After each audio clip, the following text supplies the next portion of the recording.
नमस्ते, प्रणाम, good morning और सारा गुंडा तमानेला देवता अब पुलिस दरोगा से चहले हला नेवता बहुत बड़ी सिनेमा भी मेरे लिए जुड़ी है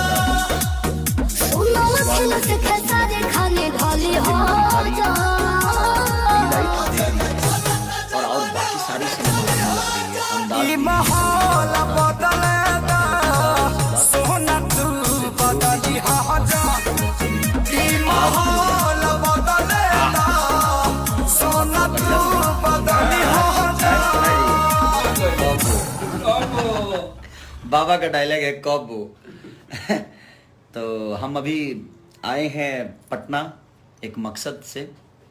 हर बाढ़ पीड़ितों के लिए हम हमेशा कुछ ना कुछ करते रहते हैं, तो हम इस बार भी कोशिश करते हैं कि थोड़ा मदद कर सके अपने बिहार वासियों का।